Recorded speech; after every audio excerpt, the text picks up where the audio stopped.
Welcome to the Premier League Proven Podcast. I'm your host, Jeff. Here's my co-host, Kevin, my brother. And this is part 2 of an episode series where we're basically talking about some of the structure of how European football, and specifically the Premier League, are set up so that you can kind of follow all of the things that you need to make sure that you know what people are talking about when you hear announcers and pundits and people writing articles or what they're talking about.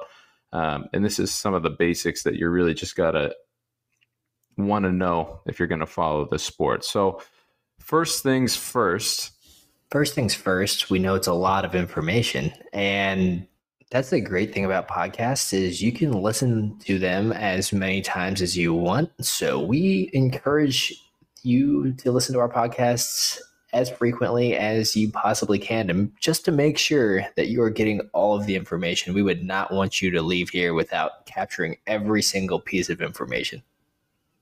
Yes, you just got to keep hitting replay. Specifically, if you can do it from someone else's phone, that actually also works better too. But first off, exactly. So first off, the Premier League, even though this is a show primarily focused on the Premier League, which is, for Americans, is the best for us to follow generally because it's easy. Everyone is expected to speak English. All the teams, social media, everything is in English. So it kind of just fits in that way. But there's a lot of other really good leagues across Europe, across the world as well. There's really good leagues in South America, the Argentinian league and Brazilian league in particular. But Europe is essentially the kind of the epicenter of soccer in the world in some ways. People not in Europe probably wouldn't like me saying that, but still, La Liga is probably the most known other league. It's very famous, especially its two biggest clubs, Real Madrid and Barcelona. For players that play in Latin America, those teams really are the pinnacle. Even if you're an incredible player on a Premier League team, if you speak Spanish or Portuguese growing up, most of the time your dream when you were a kid, when you were running around pretending that you were scoring goals, you were pretending to score goals for Real Madrid or Barcelona. So players like Cristiano Ronaldo, Luis Suarez, Coutinho, even players like Gareth Bale and David Beckham, those players, even though they were incredible in the Premier League, they all ended up testing themselves with Real Madrid or Barcelona because to them, in some ways, that was the pinnacle. Well, David Beckham a little bit aside, he was kind of pushed out. But either way, those teams are kind of, you could probably argue they're the two biggest clubs in the world, even though the Premier League is in itself the biggest league out there. And then you have Serie A, which is an Italian league, and Italy really doesn't have any money anymore. They basically around the year 2000 or so spent crazy amounts of money. But basically nowadays they can barely afford to have their own stadiums, let alone buy players from the Premier League. What that means is actually the Premier League ends up rating Serie A and all the Italian leagues for players essentially. So you'll see a lot of Premier League transfers coming from Italy and the Serie A. Germany has the Bundesliga, which is a really fun league. The biggest problem with it is that Bayern absolutely dominates it. I'm pretty sure they've just won 10 titles in a row, which, I don't know. Even if you're a Bayern fan, to me, I think that gets a little bit boring. They do have a really cool fan-owned model. So essentially, basically, legally, every single team needs to be owned by the fans. Of note, Real Madrid and Barcelona are also owned by their fans. They have a kind of crazy model, but they are also owned that way. What that means is that it's great, right? Like everything that the club does is essentially for the best interest of the fans. And so almost everyone would probably argue that Germany actually has the best fan culture, has the best setup, has the best connection between clubs and fans, because that can be pretty strained in England sometime. We'll talk to you about the Super League at some point in the future, but there's a lot of kind of drama between fans and clubs in the Premier League. And is the club doing what's in the best interest of, what the fans think? But in Germany, that doesn't really exist where you have these outside ownership groups. So the Bundesliga can be a really fun league. It's, it's just dominated by Bayern. And with no outside money, it's really hard to challenge that because of things like financial fair play. And then you have France, which is Liga 1. I think they're also known as the Uber Eats League. So if you, I don't know what I guess they're trying to get Uber Eats to take off in Paris or something like that, but order a baguette on Uber Eats. But anyway, they have PSG, who's owned by Qatar. Yes, the Middle East, pretty much every country there owns some team in the world, but they're kind of the Manchester City of France. They have tons of money. They had Mbappe and they had Messi, who now famously went to Inter Miami. But they throw a ton of money around, but are just not very well run and literally have probably more money. They probably spend more money on Mbappe than every single other team spends on all of its players, essentially. They have literally 10 times as much money as every other team, and it makes the league pretty not that fun to watch. The Dutch league and the Portuguese league are really famous leagues. Historically, they have huge clubs: Ajax, PSV, Feyenoord, Benfica, Porto, Sporting Lisbon. These are all incredibly big clubs with really storied histories. But the problem is, as the game has globalized, those basically their commercial rights, because they're in small countries, Netherlands and Portugal, they just don't have that same revenue coming in that the Premier League and La Liga do. And so the big problem is that they end up all being selling leagues where huge numbers of the players that come into the Premier League will come from the Dutch league and the Portuguese league. Especially the Portuguese league, acts as a kind of gateway for South American talent, and all of those clubs in Portugal and Holland and the Netherlands are essentially dependent on selling players to the Premier League. That's kind of their business model. Yeah, and if you're kind of wondering, it kind of a fantasy kind of way of thinking about sports, because of course all the French teams are only playing each other, all the German teams are only playing each other. And if you wanted to know, hey, this year, who would be the best team out of all these European leagues? Well, do not worry. There are some competitions out there across Europe every single year that answer those questions. And so kind of how it works nowadays, there's 3 big European club competitions that happen every single year. So the top tier competition is going to be the Champions League. The next tier down is going to be Europa League. And then the third tier, which is a very new but very interesting and cool tournament, is going to be the Conference League. And so these 3 competitions kind of allow teams from all over Europe, not just the leagues that we talked about, but even small countries that have a professional league, the best teams from each of those have a chance to play across these competitions. And so it's kind of what people refer to as playing in Europe. And that means that you're playing in either the Champions League, the Europa League, or the Conference League. So the Champions League plays on usually Tuesdays and Wednesdays. It's a little bit different of a format than what you see in the Premier League or any of these other leagues where you're just playing at home and away and whoever has the most amount of points wins. These are kind of like tournaments, a little bit more similar to American sports. So you're kind of broken up into groups of 4, and then the top 2 teams in that group of 4 kind of go into a 2-legged bracket kind of playoff system. And it's a very cool competition. It is definitely the pinnacle of club glory, is winning the Champions League. There are not a lot of teams that have ever done it. But you might be asking yourselves, how does a team get to play in the Champions League? Well, it really depends on what league in Europe that you're playing on. So the better leagues get 4 and soon to be 5 slots that get the top 5 teams that get to play in the Champions League. So it's usually going to be England, Spain, Italy, Germany. These are the teams that are going to have the top 4 and soon to be 5 teams playing in the Champions League every single year. Yeah, and they all get put into a group stage. They play through that group stage, and then they go into, a very familiar playoff bracket. You can kind of think of it as March Madness in some way, where you basically are seeded a little bit to start with, and then get to play really these huge marquee matchups. And winning the Champions League, aside from winning the World Cup or winning the European Championship, which are both international competitions, there's really nothing above the Champions League. The Europa League is kind of a thing. It's kind of a consolation prize for English teams. for like the really big English teams that didn't quite make it to the Champions League the year before. But it can serve as a good way to still have a successful season, because the winner of the Europa League actually gets to go play in the Champions League the season after.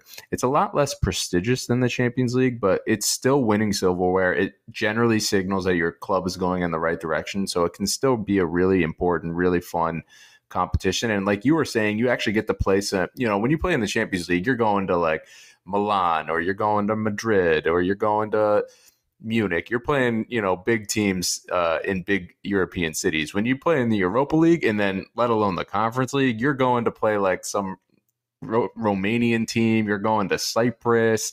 You're basically taking a private plane with your $1 million players and just showing up to like some local stadium against players that basically make a tenth or 100th as much money as you do.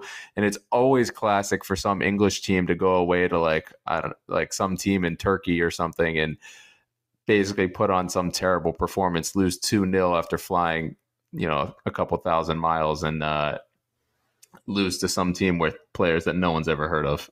Yeah, being in Europa and the Conference League is a great way to learn European geography. You really do need to pull up the old Google machine and be like, where the hell is this place, and who is this team that I've never heard of? We're Americans, all right? I mean, if Americans are listening to this and you're trying to teach them geography, they're going to turn off the podcast in a second. So you don't have to learn anything, all right? You just got to listen to us. But it's actually really fun, especially that Conference League, which is new, because teams like West Ham, who are kind of these mid-table teams, they don't really expect to win anything any year, really. And so those teams can kind of go decades without ever winning any silverware, which can kind of be a bit of a slog, especially for the fans. But the Conference League, because the teams in the Champions League and the Europa League don't get to play in the Conference League, it has a lot of the teams that are still decent, but not the kind of elite out of the elite teams. And it gives an opportunity for more mid-table teams to win some silverware. And so West Ham had a terrible year in the Premier League. They didn't get relegated, but were kind of close. But they won their first silverware in decades. And honestly, the way that David Moyes, who's been a manager for 20-something years, I don't think he'd ever won anything before. All those players, this was for most of them the first trophy that they've ever lifted. And it really, you could tell how much it meant to the players, the manager, the fans, even though, some people might regard it as, kind of a, quote unquote, Mickey Mouse Cup or something that's not important. It's important. It means a ton to the people that are playing in it, to the fans that get to go on these European away trips, go follow their team across Europe and see their team, victorious, triumphant. I mean, that's you follow this game because it means so much emotionally, but those moments make a lot of this stuff really worth it. Those are things that'll stay with you a lifetime. And so I'm glad that they've added all these different tiers of European competition. It was not always like this. And but I think overall it's been a good thing for everyone. Yeah, and just talking about the finances of a club, just qualifying for these competitions gives your teams a lot of extra money. Of course, the Champions League is going to give you the most because it's the biggest and the best teams. But you're getting tens of millions of dollars just by qualifying for the Champions League. So it's kind of a reward for teams, especially if you're not one of the classic Big Six or now Big Seven teams. You can kind of sneak into one of those European slots. It's just another way for you to pull some revenue in to your team. Yeah, and when you're buying players, a lot of the really good players in the world all want, their careers are short. They all want to play in the Champions League. So going and being able to offer Champions League football means that your team is much more is in a much better position when trying to recruit new and better players in the future. And just to be clear, it can be a little bit confusing, but all Champions League, Europa League, Conference League qualification is based on last year's results. So if you finished in the top four last year, you'll play in one of these European level or the Champions League this year. So you could have an awful year this year in the Premier League, finish 15th or something, but if you did well last year, you'll still be in the Champions League this year.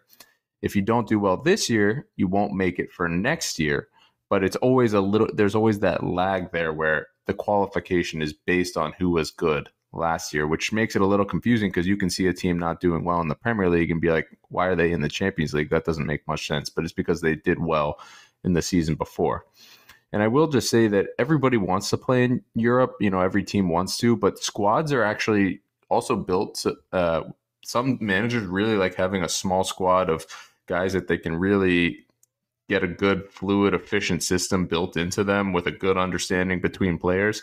And if you basically adding European games adds a lot of games to your schedule. So you're adding 10, 12, 14 games to your schedule. And that puts a lot more tread, a lot more wear on your players' legs that can make it a lot more difficult to sustain end of the season pushes. So you will often hear people talking about this season, even though we had a terrible year last year, that just means that this year we can go full out for the Premier League because we don't have the kind of worry or the bother of having to play all these European games.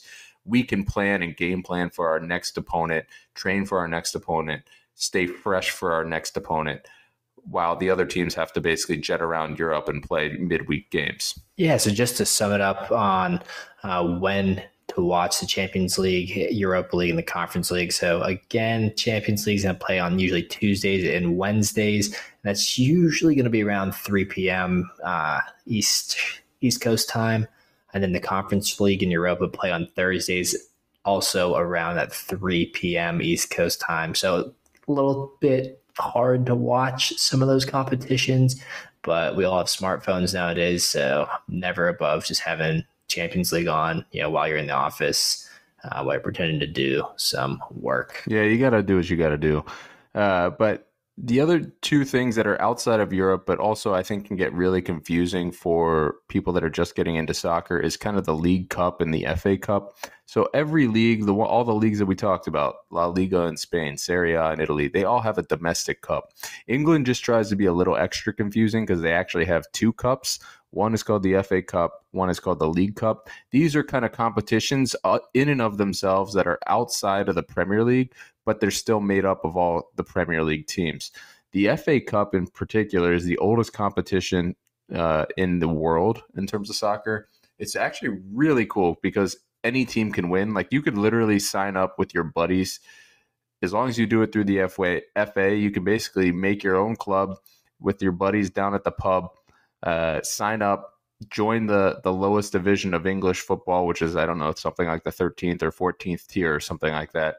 And in theory, you could win enough times. If you had a genie that basically let you cheat and win every single game, you could end up playing Manchester United in the cup final at the end of the year, even though you guys are just a bunch of scrubs. Obviously, these days, it's a lot harder for that to happen with how much money's in the game, etc. But that's kind of what people mean when they say magic of the cup, because you can really get these Steph Curry on Davidson college basketball stories where basically you get these crazy upsets, teams that don't deserve to, not deserve, that's the wrong word, but don't generally get to play on this level, guys who will never reach this tier in their own careers, but they took down some big Premier League team in the fourth round of the cup. And even if they didn't win it, they'll dine out. They'll remember that for the rest of their lives. That's something that, they'll always be famous for. Yeah, it's always really cool, too, when you have a Premier League team that ends up playing a team that's in the sixth or so division. You'll get these cool stories and articles that come out where, I'm a Premier League player, I have the best facilities, this is what I've been doing my entire life, and I'm playing a guy who's an accountant and had to call his boss and say, hey, boss, I'm playing Manchester City tomorrow. I'm going to need to call out. So it's just a really unique competition. It's really cool. And it's a great way for some of the teams in the lower leagues to get some money. So you always split the revenue of wherever you're playing. So if you're a team that plays in a very small stadium and doesn't really generate a lot of revenue, but you get far enough in the competition and you place someone, let's say like Liverpool, well, Liverpool is a huge stadium and it's probably going to sell out. So you're going to get half of that revenue, and that's going to be able to fund your team for the future. So again, that is the FA Cup, or the Football Association. Just kind of think of them as the governing body for all, I guess, professional and semi-professional soccer teams and competitions in England. And the FA Cup used to mean like a huge amount. It almost used to be on the same level in terms of prestige as winning the equivalent of the Premier League. It doesn't really anymore, but it's still an opportunity for trophies. It's still very meaningful. And everything I kind of said about the Conference League and Europa League still applies to the FA Cup. Lifting the actual effect of just winning a competition, lifting a trophy in a year, basically gives your team a huge amount of motivation, tells the fans that you're going in the right direction, and can really be a boost to the club. And you're a lot of the reason that we watch soccer at the end of the day is also just to see our team win things, do well in the end, have those great experiences together. So yeah, and so the other competition, the domestic cup, is going to be what's called the League Cup. So this one is less prestigious than the FA Cup, and it's actually only going to be the top four divisions in England. So again, the top is going to be the Premier League, the Championship, League One, and League Two. So unlike the FA Cup that has all of the teams that are kind of in it, the League Cup is only going to have teams that are in the top four. And I think it also, can we just like think about like how crazy those names are? Championship. I mean, it makes sense because the Championship used to be the top level until they made the Premier League. But having the second league called the Championship, and then having the third league called League One, and then having the fourth league called League Two, I guess it does make, we've been watching it so long that I think it all makes sense to us. But, if you're someone getting into it and you're like, that sounds kind of dumb. Now that I'm kind of hearing it spelled out, yeah, it does sound kind of dumb. It's like, yeah, right, commit to a number system or don't. And then as you go further down, you'd be like, oh, well, logically, we're in the numbers now, so let's keep going numbers. Nope, we're going to throw you for a curveball, and we're going to say the fifth tier is going to be the National League. It's just, it makes no sense. I don't know how they came up with it or what the thought process was, but yeah, it just sounds like, I don't know, maybe marketing execs that were just sitting there and trying hard to come up with a really super cool new name for whatever the next tier is going to be. But also, the League Cup is sometimes referred to as the Carabao Cup, which I think is a energy drink over in the UK. I don't think it's made its way to the States, probably because, we have enough energy drinks that are over here right now. But it's got a really weird logo with some I think it's like bull horns, and it makes me think of what's that movie where I think is it Paul Rudd in there where they kind of have role models where they basically run yes. around with the Minotaur truck. Yeah, that's incredible. That's an incredible call.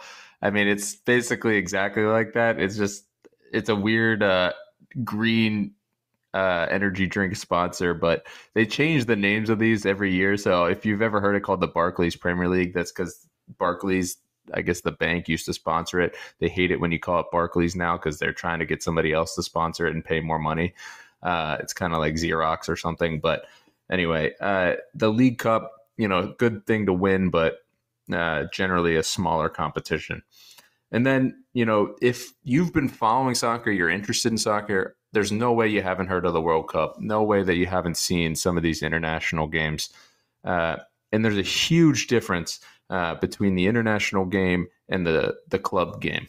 Yeah, this is where it becomes really cool and unique to soccer from a lot of other sports out there is you kind of have a separation of players that are playing for their club teams, but that are also playing for their national teams. So we don't want you to get confused when you hear a guy like, Lionel Messi, for example. He is playing in the U.S. in the MLS now, but he's from Argentina. So how does that really make sense that he plays for Argentina for his international team, but then when he's on his club team, he's in the States? Well, the difference is when there are international tournaments, so what I'm sure have heard of as the World Cup, and honestly, each of the continents have a tournament that happens every 4 years as well. But these are these international competitions where the best players from a lot of club teams get to play for their national teams. But you also get a little bit of decision on who you play for. It's not just where you're born. To be able to qualify for a national team, it can be where your parents are from or where your grandparents are from. And there's some other weird citizenship laws that you are kind of can get you to play for a different team. So at the youth level, you'll a lot of times see players kind of jumping around or playing for one country and then switching before they get to the senior level. But basically, once you play for the senior team, and again, we're saying by senior team is that is going to be, the United States men's national team. That is the senior team. Once you play for them one time and you get what's called being capped, you are locked in and you can no longer switch, no matter if your parents are from another country. Yeah, and it's really cool actually. You'll see teams fighting for some guy whose mom is from America and his dad's from England, and they're trying to decide. Each trying to convince him to play for their team. I would say there's definitely some players that kind of go for the more patriotic element, the team they feel the most connection with. But I think a lot of the players try to play for the best team basically available to them, which kind of makes sense. These guys are extremely driven and competitive, and they want to play on the team at the highest level that they can. But you'll see some guys like Gareth Bale, who at one time was one of the absolute best players in the world, played for Wales, which is, a tiny country, 3-4 million people. If you've watched Welcome to Wrexham, that's Wales. It's this tiny place. And, they basically have maybe 6-7 Premier League players on the whole team, and he's by far the best one. And that's just how it goes. But he gets to lead his team to success that it's never, quite seen before. Just making things like the European Championships or the World Cup, those are really special moments for especially those smaller countries, especially when they get one or two of those really generational talents. It means a huge amount to those countries. So international soccer is just a really fun thing to watch as well. Yeah, I really do feel bad for players who are trying to pick their national teams, because just like you're saying, everyone's trying to jockey to see who's the best team I can play for. But it's got to be so hard, if you're a phenom coming out on the scene and you're starting to play really well for your club, you're getting calls from the national team coaches. It's got to be really hard to say, hey, I am 17 or 18 right now. I can either play for, let's say, the US or England. I know I'm good enough to play for the US and probably have a decently long career with them. I don't know if I'm quite good enough right now to play for England. And if I make that choice to play for England one time, then I'm basically locked in for life. And if my career didn't really pan out, or I don't become the player that I thought I might be, I may never be able to play in a World Cup or any international competitions because I'm not quite good enough to make the English team. So it's got to be really tough for these kids at such a young age to try to project out their careers and make those decisions. And hey, the U.S. just got Balogun, so that was a pretty big get, and he's exactly one of these guys. And he ended up deciding that he wanted to try his luck with the U.S. And he actually scored his first couple goals for the USA recently. But one of the biggest ways that you actually see is that international soccer, as it relates to the Premier League, is just kind of as an annoyance, because sometimes they'll just take random weeks off in the middle of the Premier League season, and they usually will go play 2 or 3 international friendlies. And those are terrible in some ways because they don't mean much, and it's just an opportunity for your players to get hurt and basically takes away a Premier League weekend from you. So those are kind of those off weekends, which are kind of called international weekends, where you won't see the Premier League playing, and it's often because they're going and playing friendlies. And so the next thing and the last thing in this episode, and it can be I'm sure it'll be a little bit tough to listen to, but we're going to do our best to make sure that you have some understanding of how teams actually line up and what the formations look like in soccer. So if you look at the history, or if you ever played soccer growing up, they probably put you in a 4-4-2 system growing up. That's kind of the classic. That's what everyone in America kind of learned growing up, because we have no creativity and just did whatever the English do. And you might say there's 11 players on the field. Why is something 4-4-2? If you add those up, it's only 10. What about that 11th player? So every formation that I'm going to give you actually just assumes that there's a goalkeeper in net. By the time maybe by 2295, they'll have figured out how to play without a goalkeeper, and they'll have to change how they sequence these formations. But until then, always just assume that there's a goalkeeper in net. Yeah, that math checks out from somebody who's been calculating wages week to week rather than just an easy yearly salary. Yeah, exactly. So you'll no, you don't have to do any math to follow this. If you did, I don't think most of the people that follow the Premier League in England would be able to. But anyway, the when you say something like 4-4-2, what they're actually talking about, that first number signifies how many players are in defense. The second number signifies how many players are in the midfield. And then the third number signifies how many players are in attack. So you have your defenders, your midfielders, and then your attackers. There can sometimes be a fourth number thrown in there. That usually means that midfield is broken up into defensive midfield and attacking midfield. But the classic formation that you'll hear is 4-4-2. So, right, that means four defenders, four midfielders, and two strikers or two forwards. And that system, when we were growing up, has two center midfielders, two wide players who are kind of wide midfielders or wingers, and then that big striker up top and that small guy that usually plays off him. That big guy up top is usually known as a striker, and the guy that plays behind him is actually called a number 10 oftentimes, or a second striker. This is probably the most famous position in all of soccer history. If you think about all the greatest players, a lot of the most technically skilled attacking players that have ever played the game, a lot of them played the number 10 position. That's because this number 10 position historically is built for these guys who are creative, can score, basically can dominate with their skills. It was traditionally not a position that demanded a lot of defensive responsibility. It was basically the creative outlet, the attacking outlet, the most important player on everyone's team. But as soccer has undergone kind of a revolution, like I think all sports have, where it's become more efficient, more analytical, more data driven, most teams have realized that it's actually almost never worth it unless you literally have like Lionel Messi on your team. It's almost never worth it to give up that defensive responsibility and let a player basically drift and do whatever he wants, no matter how good he is. And so now the number 10 position, which has always been considered kind of a luxury position, has been in some ways removed, or at least very lessened from the game in terms of its impact. And if in those teams that do have a number 10, which there are still a good bit, those number 10s now need to be as defensively adept as they are good at attacking.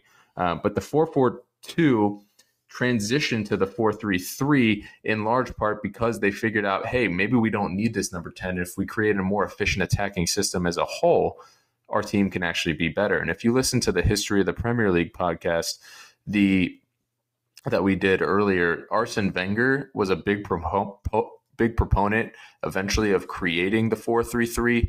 Jose Mourinho also created or really perfected the 4-3-3, where you have four defenders, three players that play in midfield, and then three attackers, one in the center and two out wide. This system has become the dominant system in European soccer because it's just a really good blend of attack and defense.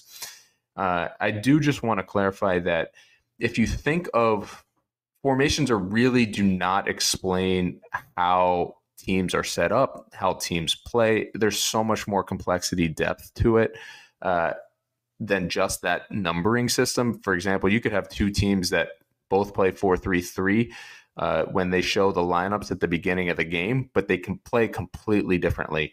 And the way that a team sets up is much more dependent on how those players are going to interact with each other. But if you think about formations, you can almost think about soccer as you would football, with three different phases. So you have the attacking phase when you have the ball. You have the defensive phase when your opponent has the ball, and then you have the transition phase, which is about that 5 seconds when the ball gets turned over or changes hands. That transition phase is extremely important for scoring goals. That's the entire idea behind Jurgen Klopp's of Liverpool's gegenpressing system and the German gegenpressing system, is that those transition periods are really important. But basically, you should know that when we're talking about these formations, you're really only talking about the attacking formation. Most teams in the Premier League will end up defending in a 4-4-2 formation. It's just a formation that's stood the test of time in terms of its defensive output and defensive potential. And so if you think of the number 10, basically they assigned all these positions to jersey numbers back in the past. It used to be that you actually couldn't pick your jersey number. You actually were assigned your jersey number based on what position you were going to play. But the numbers, if you ever hear anybody talking about these things, especially in something like a 4-3-3, a number 6 is a defensive midfielder, someone that isn't going to go forward as much. A number 8 is a midfielder that's considered box to box, which means that he's going to run the distance from his own box to defend all the way to the opponent's box to attack. And different midfielders are basically created in different ways. So you can have all kinds of different midfielders with different talents and different profiles. But anyway, the 4-4-2 was classic. The 4-3-3 is basically what most teams play nowadays. You also have kind of an alternative version of the 4-3-3, which is the 4-2-3-1, which is also extremely common. It's kind of a way to get the number 10 back into the team. You take one of those of the three midfielders, you kind of push one forward into that number 10 position and then drop the other two back into more defensive positions. And this creates this 4-2-3-1 formation, which you'll often see written on the lineup sheets before any game as well. Do they play all that much differently? It really depends on the personnel. So the formations are important, but I wouldn't get too focused on them sometimes. It's more of how the teams are structured and how the manager sets them up to play. I will say that something that you'll see quite a bit in the Premier League too is a 3 at the back system. This can kind of be considered either a 3 at the back system or a 5 at the back system. And in this formation, you have 3 people at the back that are all center backs. And then you'll have something like a 3-4-3 where the fullbacks, who are those outside defenders, will be pushed upfield. And you have wing backs that also are considered basically need to defend, but also are asked to get up and down the field. So the 3 at the back is kind of a misnomer because in some ways it's almost 5 at the back, where in some ways it can be a little bit more defensive, but it can be a more structured and solid way to play. A lot of teams will switch to a formation or change formations when their personnel that they have just fits that better. For example, if they lost one of their good fullbacks, they might switch to something at 3 at the back because his replacement can't do what the first guy had been asked to do. And sometimes when a team's not playing very well, that you'll see the manager just for whatever reason, just to see if he can kind of luck into it, just switch formations into a 3 at the back or 5 at the back, or just change how the team is set up, just hoping that they can kind of stumble into a spark that's going to make their team succeed going forward. Yeah, I think it's a great intro into tactics. And yeah, like the big takeaway for this episode is just to let you kind of understand the language, just so you're kind of on the same sheet of music. And when you're hearing any kind of announcer talk about the game, it won't sound as much like a foreign language. Because, at times it definitely literally is a foreign language, but at least you'll be able to kind of have a decent understanding of what that looks like. And I think you did a great job of summing up some of the big formations that a lot of people will see. All right, guys. So thanks for listening. The next group of podcasts that we're going to do is the ones that we're really excited to do, which is the overviews of a lot of the big teams in the Premier League. We're using these episodes that are coming up as a way to help you guys pick a team to be a fan of, to support, hopefully lifelong. And so we're going to give you everything that you need to know about those teams, their history, their current teams, what they've been through in the past and what to expect going forward.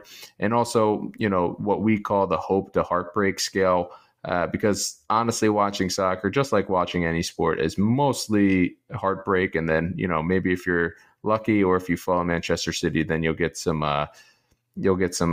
good moments built into there as well. But either way, send us a message with anything that you guys want to hear us talk about, anything that you guys think that we should cover or further explain. And we'd love to kind of form a community with you guys and follow the Premier League together. So yeah, feel free to send out a comment in whatever platform that you're listening to this on, or reach out to us at Premier League Proven. We're on most socials, so we'd love to hear from you. And thanks so much for listening.